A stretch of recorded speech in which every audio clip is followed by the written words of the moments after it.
शुरू अल्लाह के नाम से जो नहायत मेहरबान और बेहद रहम वाला है। ऐ लोगो जो ईमान लाए हो,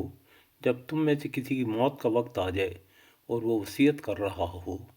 तो उसके लिए शहादत का निसाब ये है कि तुम्हारी जमात में से 2 साहिब अदल आदमी गवाह बनाए जाएं। या अगर तुम सफ़र की हालत में हो और वहाँ मौत की मुसीबत पेश आ जाए तो गैर मुसलमों ही में से 2 गवाह ले लिए जाएं। फिर अगर कोई शक पड़ जाए तो नमाज के बाद दोनों गवाहों को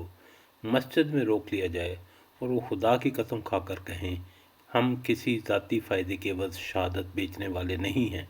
और ख्वाह कोई हमारा रिश्तेदार ही क्यों ना हो,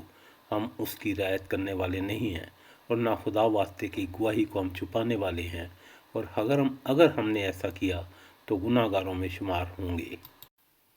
लेकिन अगर पता चल जाए कि इन दोनों ने अपने आप को गुनाह में मुब्तला किया है तो फिर इनकी जगह 2 और शख्स जो इनकी बनिस्बत शहादत देने में के लिए अहलतार हों, इन लोगों में से खड़े किए हों जिनकी हक तलफी हुई है, और वो खुदा की कसम खाकर कहें कि हमारी शहादत उनकी शहादत से ज़्यादा बरहक है और हमने अपने गवाही में कोई ज़्यादती नहीं की, और अगर हम ऐसा करें तो ज़ालिमों में से होंगे। इस तरीक़े से ज़्यादा तवक्को की जा सकती है कि लोग ठीक ठीक शहादत देंगे,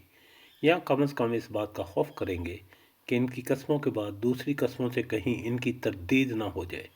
अल्लाह से डरो और सुनो, अल्लाह नाफरमानी करने वालों को अपनी रहनुमाई से महरूम कर देता है। जिस रोज़ अल्लाह सब रसूलों को जमा करके पूछेगा कि तुम्हें क्या जवाब दिया गया, तो वो अर्ज़ करेंगे कि हमें कुछ इल्म नहीं,